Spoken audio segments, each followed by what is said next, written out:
여러분 반갑습니다. 경매신 양성영 국장입니다. 저희가 지난번에 한남동에 있는 현장 임장하는 모습까지 보여드리고 그리고 실내에서 분석까지 해서 말씀을 드리고 하는 영상이 있었는데 그 영상을 보고 뭐 여러 가지 뭐 질문들도 있고 실제로 뭐 연락을 주신 분도 있고 아니면 댓글을 통해서 뭐 말씀 나눠주신 분들도 있고 해서 그래서 요거를 조금만 더 저희가 뭐 말씀드려야 될 부분이 있을 것 같다 해서 오늘 이 자리를 갖게 되었습니다. 한 분이 들어와서 23억 3천만 원의 낙찰을 받아갔습니다.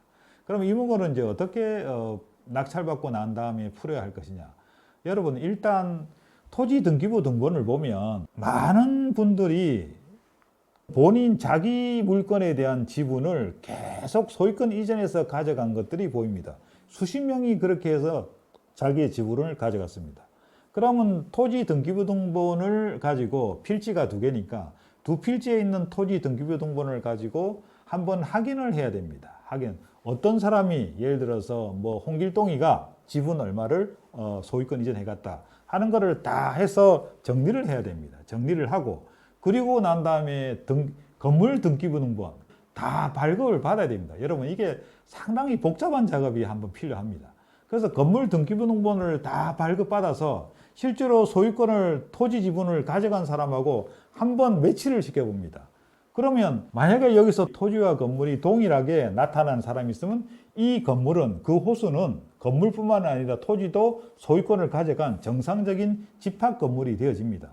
근데 건물은 있는데 토지 가져간 토지를 소유권 이전해간 그 명단에 이 사람이 없으면 이 사람은 결국 지료 청구를 해야 될 대상에 해당할 겁니다. 그러면 이렇게 남아있는 사람들이 저희가 지료를 받아야 하는 낙찰자가 지료를 받아야 하는 그런 대상에 해당할 것으로 저희는 판단했습니다. 그래서 이런 작업 조금 뭐 귀찮지만 복잡한 작업들이 필요합니다. 안 그러면 이도저도 아니면 관리사무소에 가서 내가 낙찰을 받은 사람이다. 여기서 우리가 그 지료를 받아야 되는 그 지분이 토지 지분이 없는 그런 호수가 어떤 호수냐 하고 그냥 단도직입적으로 물어보면 아마 얘기를 해줄 것도 같습니다.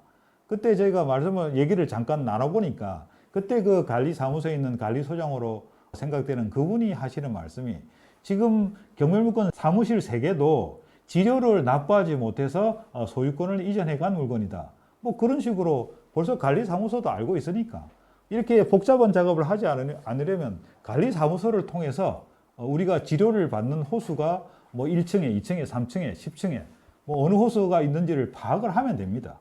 그래서 그 소유자들한테 결국 이제 우표 발송을 하게 되겠죠. 지료에 관련해서. 물론 지료를 얼마 내고 있는지를 먼저 파악을 해야 할 것이고 지료 부분이 우리가 생각하는 선보다 영 미치지 못한다. 그러면 지료에 대해서 조정하는 작업을 한번 해야 되지 않겠습니까? 지료를 올려주지 않으면 그럼 어쩔 수 없습니다. 법을 통해서 해결할 수밖에. 그래서 이런 소송을 거쳐서 지료에 관해서 지료를 조정해 달라는 형식의 소송을 또 해야 할 수도 있습니다. 이건 뭐 어쩔 수 없는 상황입니다. 그러니까 상당히 많이 복잡합니다. 해야 될 일들도 많고. 근데 어떤 분은 거기에 그런 걸 쓰셨더라고요. 이게 월세가 20만 원. 여러분 월세가 20만 원 이것은 관리가 되지 않으니까 월세가 20만 원입니다. 관리사무소에서 얘기한 대로 창문이 없는 내부에 있는 물건들은 500에 60만 원, 70만 원 정도 받을 수 있습니다. 그리고 창가에 있는 것들은 뭐 1000에 70만 원 이 정도로 얘기가 나오지 않았습니까? 그 정도는 우리가 임대료를 받을 수 있는 물건들이었습니다. 그래서 이거는 결론적으로 입찰가 23억 플러스 세금, 뭐 기타 비용, 부대 비용을 집어넣고 바로 그냥 3억이 넘는 임대료를 받으면 얼마나 쉽습니까? 너도 나도 다 들어갈 일입니다. 하지만 이것을 지료를 내야 될 사람이 누구인가 하는 선별 작업도 필요하고 이게 만약 관리사무소를 통해서 수월하게 됐다 해도 이 지료가 합당한 지료인지를 가지고 또 한번 그쪽 사람하고 협의를 해봐야 돼. 이 정도 지료를 받았으면 좋겠다. 물론 여러분들이 시세 파악하는 작업이 반드시 필요합니다. 그래서 시세를 이 정도 시세가 이 정도 하니 나는 지료를 이 정도 받았으면 좋겠다 하고 서로의 의견을 교환을 해봅니다. 근데 이게 전혀 이게 어떻게 정리가 되지 않으면 그러면 어쩔 수 없이 소송이라는 절차를 통해서 또 지료를 조정할 수 있는 그런 단계를 넘어가야 됩니다. 이게 시간이 필요하고 그리고 많은 노력이 필요하고 그리고 또 전문성이 필요한 이런 물건입니다. 그래서 일반인이 접근하기에는 쉽지 않은, 정말로 쉽지 않은 그런 물건에 해당합니다.